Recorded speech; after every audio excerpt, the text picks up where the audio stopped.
오늘은요, 히브리서 11번째 강론입니다. 예수님에 대한 변정론이 지금 11번째 계속되고 있습니다. 이 히브리서를 통해서 예수님에 대해서 보다 확실하게 알 수 있는 것은 다른 강론에서는 이렇게 줄기차게 예수님에 대해서 변정하지 않아요. 그 히브리서가 유일한 책입니다. 아마 다음 주 되면 끝날 것 같습니다. 할렐루야. 지루하셔서 참으시기 바랍니다. 자, 오늘 여기 명제 한번 볼까요? 참 중요한 얘기입니다. 예수님께서 천지를 창조하실 때에, 천지 창조 얘기가 많이 나오죠. 그럴 수밖에 없어요. 세상이 하나님의 것이니까요. 세상은 우리 거 아닙니다. 하나님의 것입니다. 아멘. 사람의 것으로 생각하는 건 착오예요. 하나님이 사람에게 맡긴 거지. 원래 주인은 하나님이시죠. 인정하시면 아멘. 사람이 뛰어봐야 뭐라고 아무것도 아니에요. 그저 얼마 동안 건강하게 살 때는 마냥 모든 게 내가 전부인 것처럼 느껴지지만 별거 없어요. 세상은 하나님의 것인 줄로 믿습니다. 믿는 게 아니라 인정을 해야 됩니다. 인정합니다. 중요합니다. 하나님께 천지를 창조하실 때의 모든 세계 역사들은 저마다 일정한 질서 속에서 그 영역을 갖고 있죠.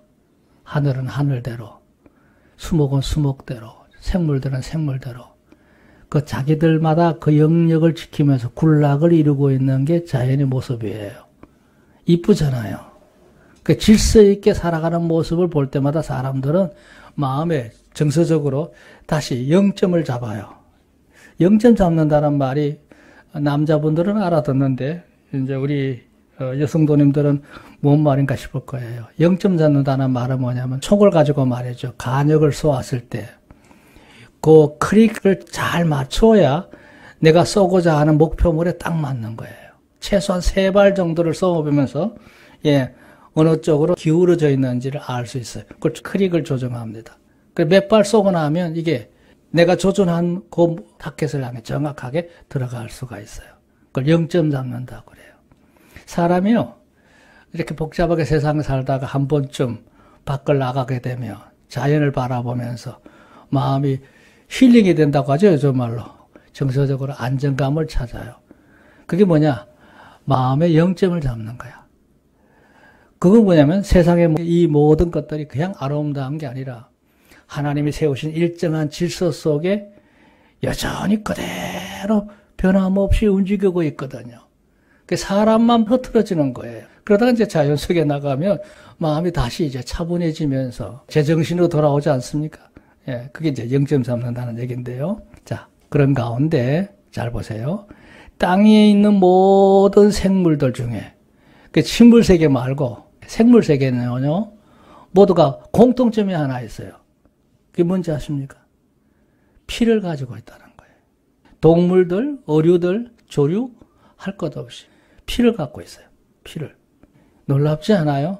그러니까 땅에 있는 모든 생물들은 다 피를 통해서 이 생성이라죠. 태어나요. 두 번째, 그걸 가지고 생명을 유지하죠. 그 피는 그 생명이에요. 그러다가 이제 이 활동이 멈춰오면 쪼려와요. 끝난다는 얘기예요. 그걸 주관하시는 분이 누구냐? 하나님이세요. 그 피의 주인은 하나님이십니다. 하나님이 피를 주관하시는 거예요. 한 단계 더 나갈게요. 더 나아가 피의 세계를 하나님이 또 구분하셨어요. 그게 뭐냐? 일반 생물들과 사람을 엄연하게 피를 나눕니다. 사람은 사람의 피고 동물은 동물의 피예요. 동물도 동물들마다 피가 다 달라요. 그 피의 세계도 논하면 이게 굉장히 범위가 커집니다. 커져요. 중요한 점 뭐냐? 일반 동물들의 피의 세계와 사람의 피의 세계는 엄연하게 구분했어요. 또 하나 더 얘기한다면 전 세계 인구의 종류가 많잖아요. 피부 색깔을 따져도 몇 종류가 되는데요. 또 뿐만 아니라 여러 가지 골격이라든지 여러 가지 형상들을 볼 때도 사람의 모양이 참 유형이 많습니다. 근데 공통점이 하나 있어요. 지구상에 어디에 살든지 사람이라면 피가 통합니다. 동서양 할 것 없이 피가 모자라면 저 서양의 사람의 피를 뽑아다가 동양의 사람의 집에도 살고요. 동양인의 피를 서양인에게도 쓸 수가 있어요. 묘하지 않아요? 이게 만약에 무슨 진화가 됐다든지 또 뭐 여러 가지 모습으로 생성되면 절대 피는 그렇게 통하는 게 아닙니다. 또 한 예로 사람의 피가 모자란다고 해서 동물의 피를 뽑아다가 사용할 수도 없어요. 그게 뭔 얘기냐면요.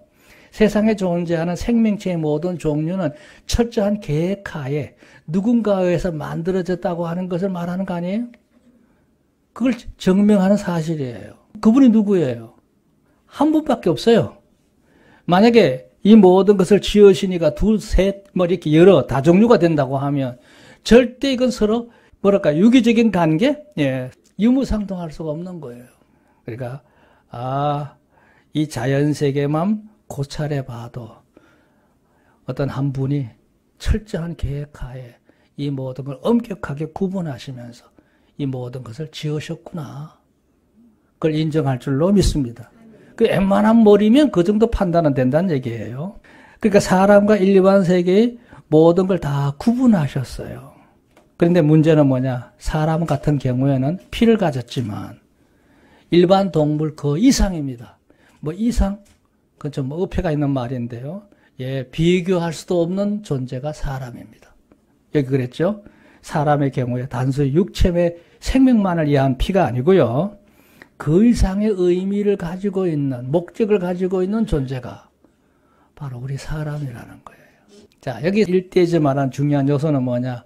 오늘 피 얘기하려고 이렇게 얘기를 늘어놨어요. 피.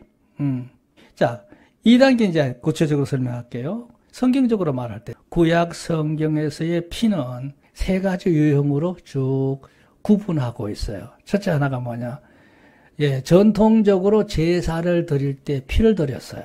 그 예를 든다면 가인과 아벨의 제단부터 시작해서 쭉 모세 때까지 하나님을 섬겼던 의인들의 삶에는 항상 희생 제사가 늘 주기적으로 있었어요. 그 제단을 쌓은 거예요. 그 제물을 준비해서 물론 곡식을 드리기도 합니다. 내가 농사 지은 것이나 채소를 가지고도 하나 앞에 제사를 드려요. 소재 같은 거 있잖아요. 근데 소재를 드릴 때도 소재만 드리는 게 아니에요. 그거를 이제 곱게 빻아서 떡을 만들어서 그거를 이제 불에 태우는데요. 태울 때 어떤 불이냐면 그 짐승의 희생 제사를 드릴 때 그 피의 제사를 함께 드리는 거지 소재만 따로 드리는 게 아니에요. 결국은 뭐냐? 피의 제사가 있어야 제사가 성립된다는 걸 의미하는 겁니다. 자, 두 번째 보세요. 유월절 어린 양의 구원의 역사가 이제 역시 피로 시작되잖아요.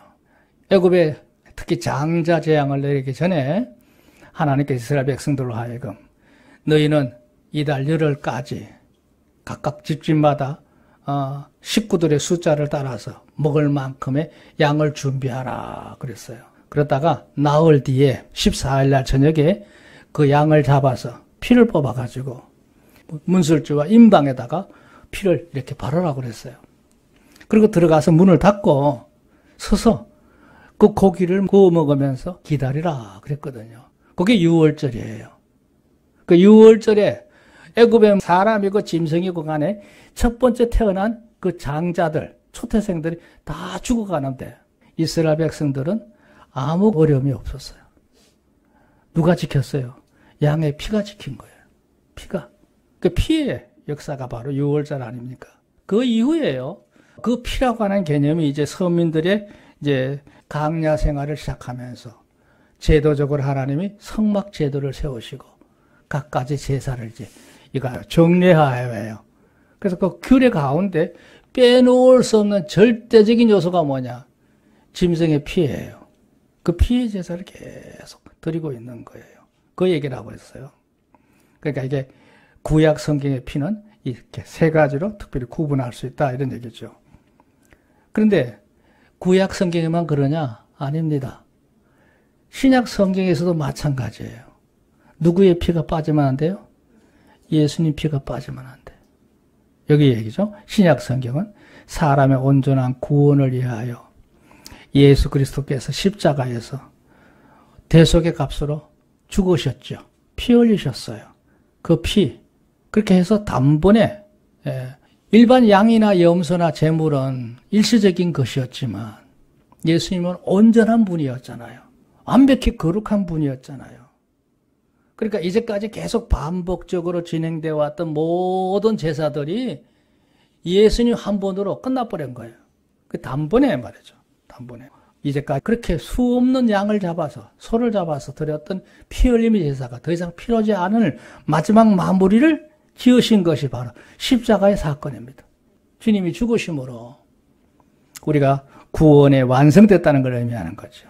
곧 언제로부터 모든 범죄로부터 심판이 예정되어 있던 단죄로부터 우리는 모든 걸 다 해결받은 복음의 백성인 줄로 믿습니다. 예, 그걸 얘기하는 거예요. 그래서 오늘은 예수님이 왜 십자가에 죽으셔야 됐느냐? 하나님의 아들이란 분이 그런 괴로움과 수모를 당하셔야 됐느냐? 그 이유를 오늘 여기서 얘기하는 겁니다. 자, 참고적으로 오늘 제목에 보면 예수님의 보혈과 속량 그랬잖아요. 그 보혈이란 말이 뭐냐 하면 보물 같은 보배로운 피다 이런 뜻이에요. 너무나 귀하고 귀한 피였다는 거예요. 거룩한 피였죠. 속량이란 말은 뭐냐면 그렇죠. 대신해서 죄를 갚아주는 거. 마치 보증서 주는 것과 같아요. 예수님의 이름으로 우리의 모든 죄값을 그분이 다 대신 담당해서 처리해 버리셨어. 할렐루야. 그게 속량이에요. 자, 여기 피는 뭐냐? 구체적으로 또 설명을 제가 또, 기본적으로 제일 말하는 건 육체의 생명을 유지하는 절대적인 중요한 요소가 바로 피죠. 피는 심장이 계속해서 뛰면서 생명을 공급하기 위해서 이 심장이 움직이는 거예요. 이 기계가 얼마나 놀라운 기계냐면요. 생각해 보세요. 70년, 80년 써도 계속 아직도 움직이고 있어. 그게 한 번이라도 고장나면 어떻게 돼요? 바로 영락공원 가야 돼요. 아무리 기골이 장대하고 건강하고 뭐 근력이 높다고요? 소용없어요. 이거 멈추면 다 갑니다. 그러니까 하나님은 지금도 여러분의 심장을 움직이고 계시는 나의 심장의 주인이신 줄로 믿습니다. 그 감사하셔야 돼요. 아무리 비싼 자동차 차도 10년 타면 다 고물되는데 이건 지금 몇 년 사용하고 있는 거예요, 지금. 저도 지금 75년째 쓰고 있어요, 지금 이게. 하나님이 쓰시는 줄로 믿습니다. 심장의 주인은 누구시다? 하나님이셔요. 생명의 주인이 하나님이신 거예요. 자, 두 번째가 뭐냐? 피를 통해서 그 계열이 형성이 돼요. 소위 말하면 지파가 형성이 되고 혈족이 만들어지고, 내 삶을 통해서 흐름이 이어져가는 이 땅의 삶의 주인의 역할을 하는 각 지파가 다 구분되잖아요. 세 번째 영적으로 넘어가죠. 제사의 요소 이렇게 해도 돼요. 피가 빠진 제사는 아무 의미가 없습니다. 그냥 마음만 드리는 게 아니라 내 몸을 드리는 단계잖아요. 그 피의 제사란 말은 내 생명을 다해서 드린다는 표현이에요. 그게 제사거든요. 그러니까 고전적인 제사에는요, 뭐 떡이나 과일 이것만 갖고 되지 않아요. 반드시 피가 필요해. 그렇다고 맨날 내 몸에 피를 빼서 드릴 수는 없잖아요. 그래서 그걸 대신하는 게 뭐냐? 양이나 소나 염소를 가지고, 심지어 가난한 사람은 비둘기를 가지고 그 피를 드리는 거예요. 나 대신에 드리는 거예요. 그게 완전한 건 아니지만 모형적으로 내 피를 드립니다 하는 의사 표현하는 게 그 제물이었거든요. 근데 그거를 주님이 다 해결하셨죠. 주님 피로 해결하신 거예요. 할렐루야. 그래서 보혈이라고 하는 겁니다. 네 번째, 계약 체결이에요. 옛날에는요, 이 피를 가지고 계약 체결을 합니다. 어떤 국가 간에 동맹을 맺을 때 피의 맹세를 해요. 요즘은 보니까 왕들이 하는 게 아니고 조폭들이 하더라고요. 다섯 번째가 중요하죠. 예수님의 속량의 피가 있어요. 이 은혜를 입은 자가 바로 우리인 줄로 믿습니다. 피의 세계가 이렇게 다양하다 하는 것을 설명해 드리고 싶어요. 자, 오늘 본문 얘기에 들어갈게요. 자, 보세요. 예수님의 의성에 대한 변정이 계속되는 가운데 지난번 문장과 똑같습니다. 오늘 본문은 구약 시대에 드렸던 제사 방식에서 희생제사가 있잖아요. 그 희생제사를 드릴 때 빼놓을 수 없는 필수적인 요소가 바로 피거든요. 그 구약 제사에서 사용되었던 피의 가치하고 예수님이 십자가에 달리셔서 그 모든 것을 바치셨던 피하고 비교를 해보는 거예요.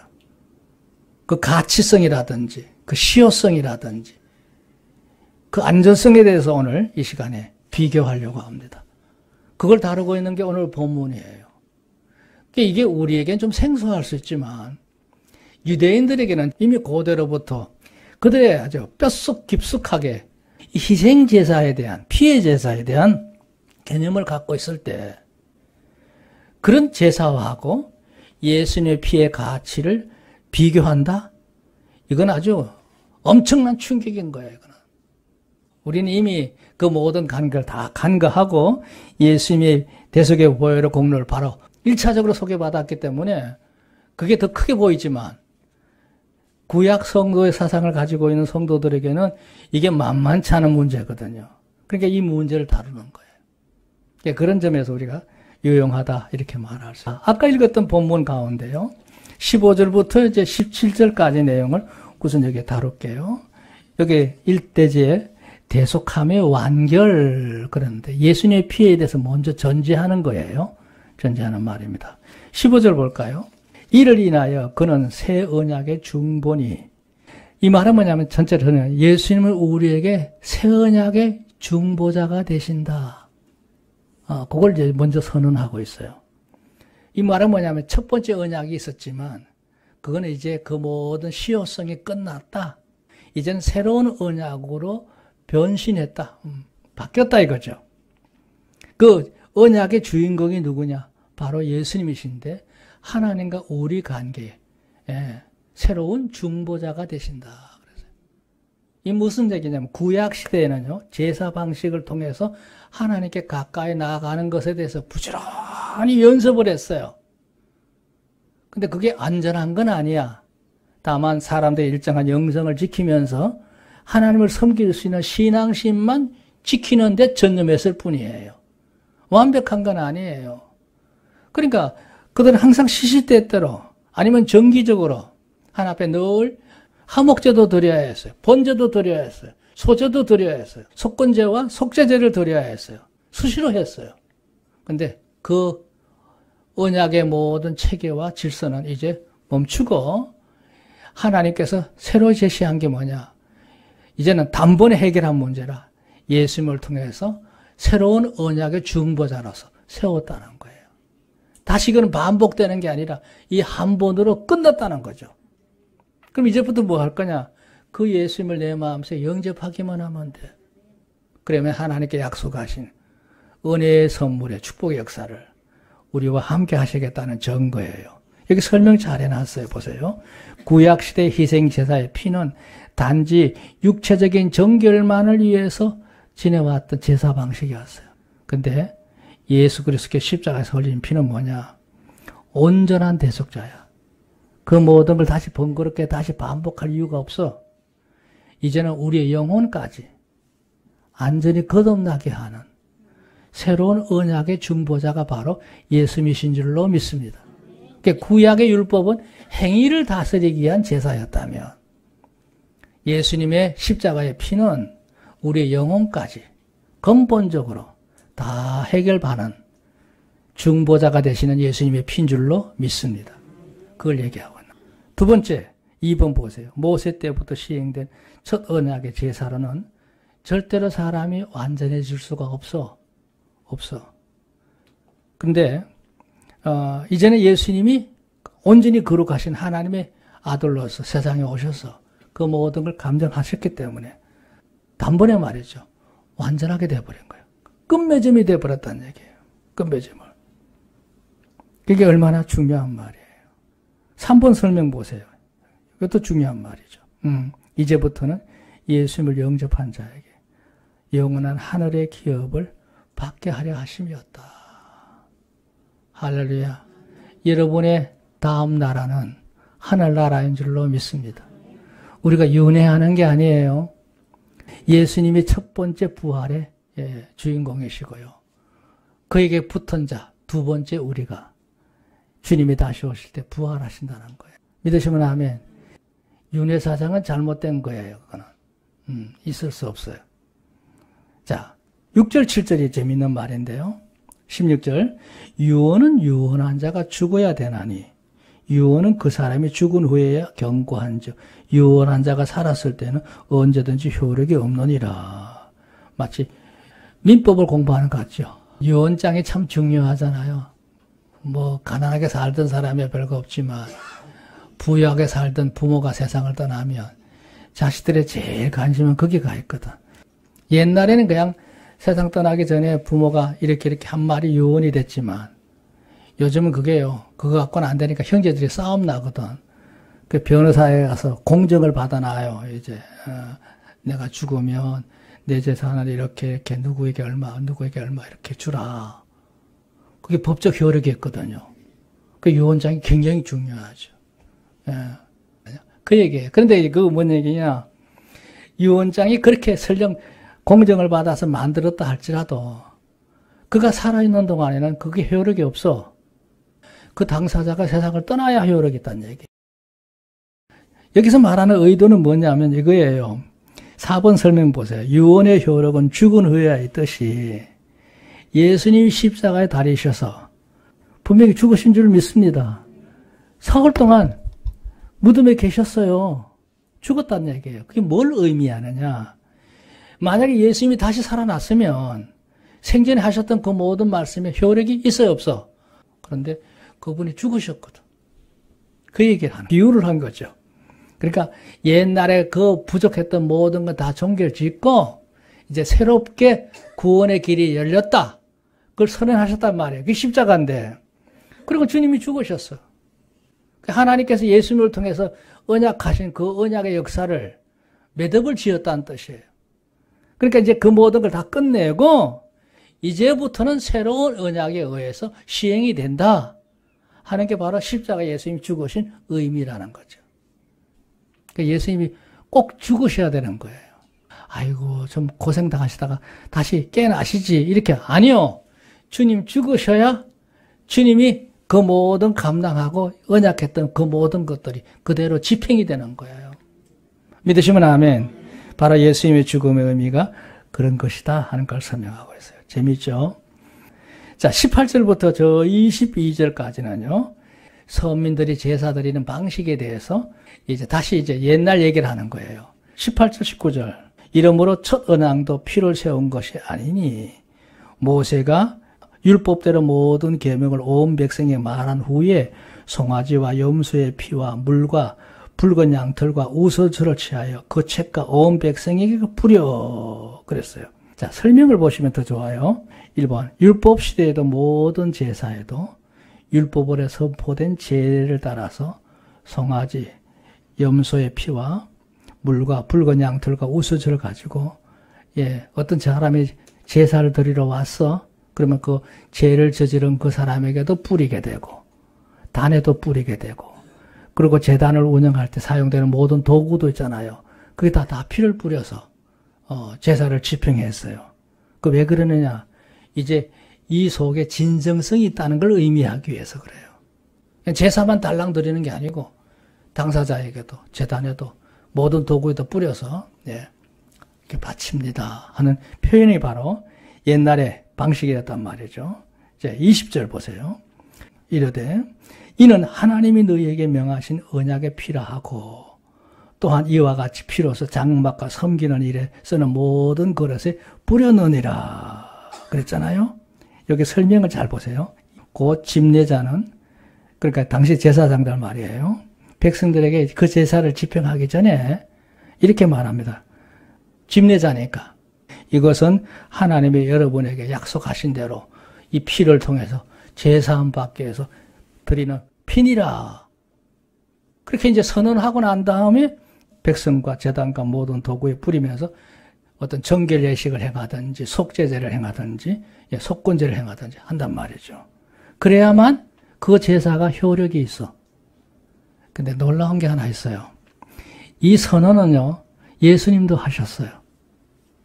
여기 성경 구절 하나 놨죠. 마태복음 26장 28절에 보면 주님이 달리시기 전날 밤에 제자들과 마지막 선찬 예식을 행하죠. 떡을 주시면서 이건 내가 너희를 위하여 바쳐지는 살이다. 그리고 그 포도주를 따라 주시면서 뭐라고 그래요? 이거는 내가 너희를 위하여 흘리는 피니라. 그러시면서 그 성찬 예식을 행하신 거예요. 바로 그게 뭐냐? 옛날에 제사장들이 제사를 진행을 하면서 이제 피를 다 준비했어, 이제. 그리고 선언합니다. 이 피는 누가 하나 앞에 잘못된 행동을 해서 용서받기 위해서 하나 앞에 드려지는 피니라. 그리고 당사자에게 발라주고 제단에도 뿌리고 모든 도구에도 다 그 피를 뿌려서 정결케 한 후에 제사를 집행해서 그래야 그게 매듭이 끝나. 그게 옛날 방식이었던 거죠. 근데 그거를 주님이 단번에 해결하셨어. 이건 내가 너희를 위하여 버려드리는 나의 몸이니라. 나의 피니라. 이걸 언제까지 기억하라고요? 내가 다시 올 때까지 이걸 기념하라 그랬어요. 믿으시면 아멘. 그게 성찬 예식의 은원자입니다. 왜 그래서 우리가 성찬 예식을 왜 하느냐? 바로 이걸 기념하면서 계속 되새기는 의미가 바로 성찬 예식인 거예요. 자, 22절. 이거 중요한 구절이죠. 율법을 쫓아 그의 모든 물건이 피로 정결함에 대해서 피를 뿌리면 더러워지지 무슨 정결해요. 의미적으로 볼 때 그 문제가 해소됐다는 뜻이에요. 유명한 말이죠. 피 흘림이 없은즉 뭐가 없다? 사함이 없느니라. 사람의 피를 뿌리는 건 아니지만 피를 뿌린다는 말은 뭐예요? 내 목숨을 드리는 것 같다는 거예요. 그걸 상징적으로 제사의 의식을 통해서 행하는 게 바로 피의 제사입니다. 애꿎은 동물들이 죽지. 나 때문에. 동물들이 무슨 잘못이 있나요? 그런데 나 때문에 동물이 대신 죽는 거예요. 사람을 하여금 경각심을 가지게 하는 거죠. 가지게 하는 거예요. 그 동물을 잡는 그 자체는 아주 잔혹한 행위이지만 아주 처참한 일이지요.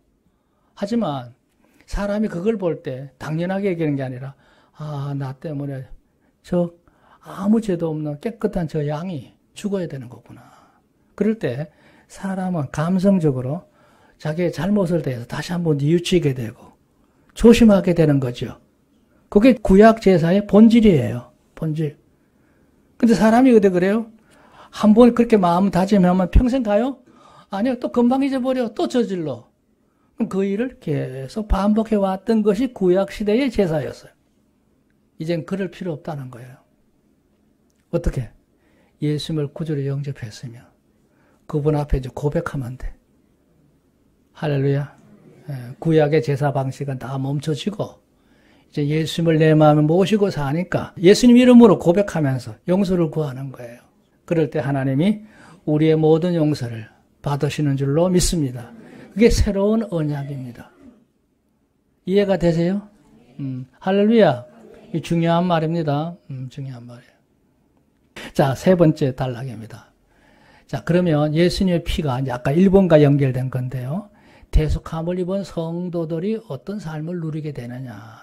그랬을 때 그의 삶 속에 앞으로 미래는 하나님이 준비하신 하늘 성소가 시작되는 삶이라는 거예요. 할렐루야. 그걸 이제 여기 단락에서 다루고 있어요. 23절 볼까요? 그러므로 하늘에 있는 것들의 모든 모형은 이런 것들로서 정결케 할 필요가 있었으나 하늘에 있는 그것들은 이것들보다 더 좋은 제물로 할지니라. 이 뭐 참 중요한 말인데 여기 설명 보면 더 잘 돼 있어요. 구약 시대는 하늘의 것들의 모형으로서 그것을 통하여 정결과 속죄가 필요하다는 걸 알게 하는데 그치는 것이었으나 영원한 나라로 나아가는 데는 그게 문제가 돼. 부족해. 안 된다는 얘기예요.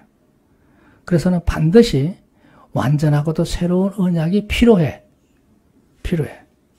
그래서 땅에 있는 성소에서 정결함의 의식을 행하고 속죄제를 행하지만 그게 완벽하지 않거든. 다만 사람으로 하여금 그걸 깨닫게 하는데 목적을 두었거든. 그러면 이제 우리 영혼이 하늘나라 가야 될 텐데 하늘나라 가야 될 성도들이 삶을 통해서 구약의 방식 갖고 통하느냐? 안 된단 말이죠. 하늘 성소는 거룩한 것이기 때문에 그에 걸맞는 제대로 된 제물이 필요해. 그래서 누가 오셨어요?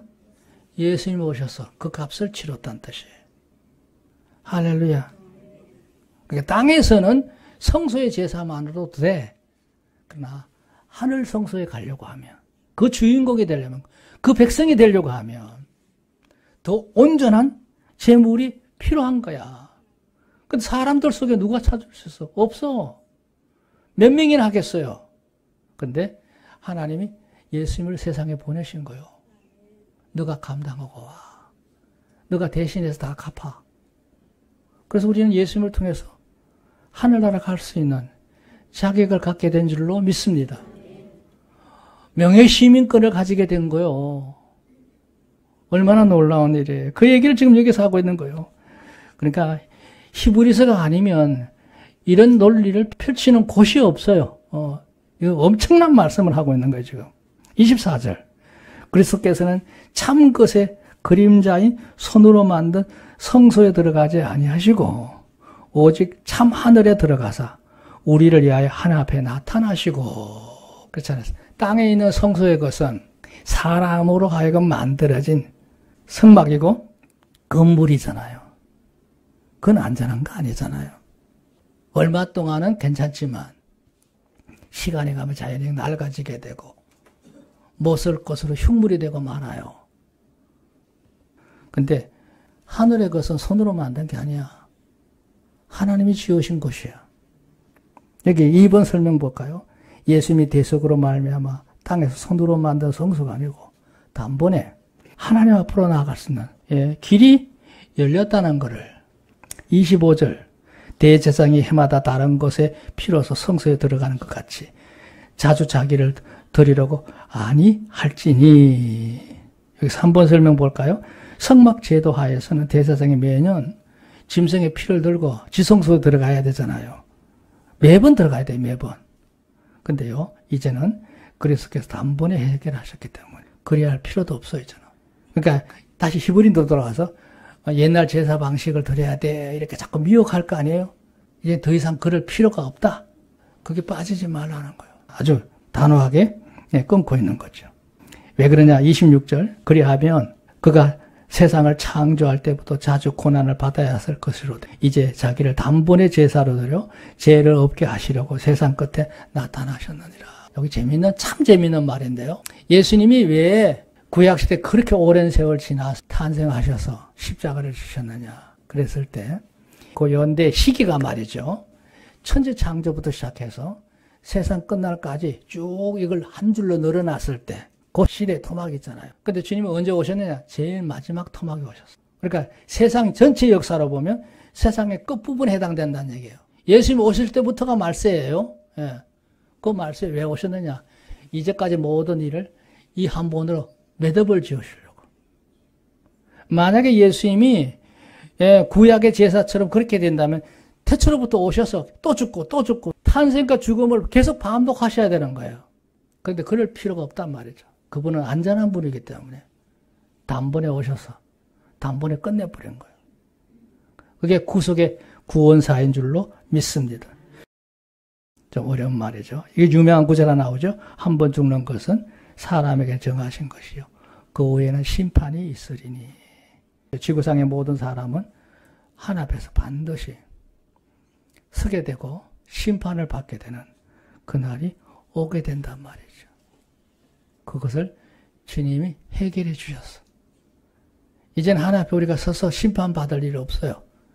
이미 여러분 안에는 구원자에 대신 예수님을 모시고 사는 백성인 줄로 믿습니다. 그러면 이제 결론 마지막 하나 나오죠. 이와 같이 그리스도 많은 사람의 죄를 담당하시려고 단문에 들이신 바 되셨고 구원에 이르게 하기 위하여 죄와 상관없이 자기를 바라는 자들에게 두 번째 나타나시리라. 할렐루야. 예수님의 재림 날에 모든 영혼들은 그 앞에서 심판을 받기 위해 서야 될 텐데 성도에게는 심판이 아니죠. 천국으로 이뤄가는 백보자에 올라온 은혜의 심판이 우리를 기다리고 있을 줄로 믿습니다.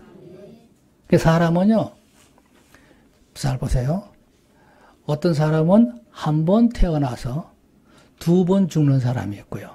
또 어떤 사람은 두 번 태어나서 한 번만 죽는 사람이 있습니다. 한 번 태어나 두 번 죽는다는 말은 육신으로 세상에 태어나서 육신으로 한 번 죽고 이 다음에 예수님 오시면 모든 사람이 다 부활해서 하나 앞에 서게 될 때 심판을 받아. 그럼 어디로 가느냐? 지옥으로 가. 두 번 죽는 거예요. 이해가 돼요? 여러분. 근데 두 번 태어나서 한 번 죽는 건 뭐냐? 육신으로 한 번 태어났고 예수님을 구주로 영접하는 내 영혼이 다시 태어났어. 할렐루야. 거듭났단 말이에요. 그분은 육신의 생명 끝나면 다음에 부활할 때는 하나님 나라 바로 가. 할렐루야. 한 번 태어나서 두 번 죽을래? 예. 두 번 태어나서 한 번만 죽을래? 그러면 어느 거 선택하시겠어요? 예. 예수 안에 소망을 갖고 승리하는 여러분 되시기를 주의 이름으로 축원합니다.